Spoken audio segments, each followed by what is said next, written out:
Chennai Wesley search ராயப்பேட்டாவில் அமைந்துள்ள Wesley Royapettah திருச்சபையில் நான் மரத்தடியில் நின்று கொண்டு ஒருவரை பார்த்து கொண்டே இருந்தேன். சர்ச்சுக்கு போகின்றவர் கையில் எத்தனை பேர் கையில் வேதாகம் இருக்கிறது என்று.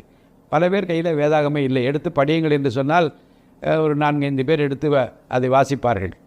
ஏன் பைபிள் அவள் கையில் இல்லை என்று நான் வினவத் தொடங்கினேன். சிலருக்கு எடுத்து வர பிரியமில்லை, பார்த்து படிக்க பிரியமில்லை. சிலர் பைபிள் இல்லை என்று சொன்னார்கள். இல்லாதவர்கள் ஏன் கொடுக்கக்கூடாது என்று எண்ணிக்கொண்டு நான் ஒரு உறுதி எடுத்தேன். தமிழ்நாடு முழுவதும் பைபிள் இல்லாதவர்கள் யாராக இருந்தாலும் கையிலே ஒரு வேதாகமத்தை தர வேண்டும் என்று உறுதி எடுத்தேன்.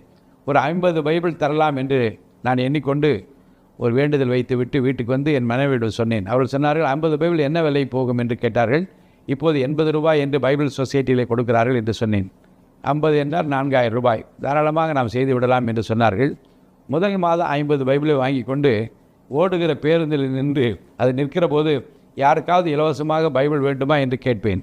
வெட்கப்படாமல், தயங்காமல், சங்கோஜப்படாமல் நான் கேட்டவுடனே சில பேர் கையை நீட்டுவார்கள், சில பேர் முகத்தை சுழிப்பார்கள். கொடுத்து விட்டு இறங்கி விடுவேன். கடற்கரைக்கு போவேன், ஜனங்களை நோக்கி ஓடுவேன், நிற்பேன், கொடுப்பேன்.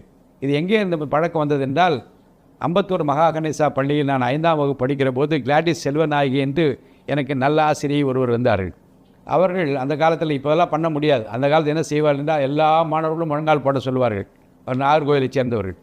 முழங்கால் போட்ட உடனே அவர்களே ஜெபிப்பார்கள். அப்புறம் திடீரென்று கேட்பார், யார்டரா பைபிள் இருக்குது என்று கேட்பார்கள். அப்போ நாங்கள் யார்கிட்டும் பைபிள் கிடையாது. நான் சொன்னேன், அங்கே ஒரு அண்ணாச்சி கடை இருக்கிறது, அவர் அதை மேலே சொருகி வைத்திருப்பதை நான் பார்த்திருக்கிறேன். நான் அந்த கடையில் போய் வாங்கி வரட்டுமா டீச்சர் என்று கேட்டு, வாங்கிட்டு வாடா என்று சொன்னார்கள். நான் ஓடி போய் அந்த அண்ணாச்சி தான் கேட்பேன். அவர் பைபிள் கொடுப்பார், இங்கே வந்து வாசிப்போம், அப்புறம் கொண்டு போய் அண்ணாச்சி தான் திருப்பி கொடுத்து விடுவேன். சில நேரம் கடை மூடி இருந்தால் டன்லப் கம்பெனியில் வேலை பார்த்த அண்ணன், எங்கள் திருச்சி அம்பத்தூர் கிருஷ்ணநாதர் ஆலயத்தைச் சேர்ந்த அண்ணன் ஜெயராஜுடைய துணைவியார், அவரிடம் ஓடுவேன். அவர் வீட்டிலேருந்து பைபிளை தருவார்கள். வந்து கிளாஸில் படிப்போம், திருப்பி கொண்டு போய் கொடுத்து விடுவேன். அந்த கிளாண்டிஸ் டீச்சர் அம்மா வந்து நீங்கள் சாதாரணமாக எண்ணக்கூடாது, அவ்வளோ வைராக்கியமாக கிறிஸ்துவ பிள்ளைங்களெல்லாம் வழி நடத்துவதற்கு முயற்சி எடுத்தார்கள். திடீரென்று இவ்வளோ கட்டு ட்ராக்ஸ் கொண்டு வருவார்கள். இதை கொண்டு போயிட்டாங்க, எல்லாம் கொண்டு போய் எல்லா பக்கம் கொடுத்துட்டு வாங்க என்று அனுப்பி விடுவார்கள்.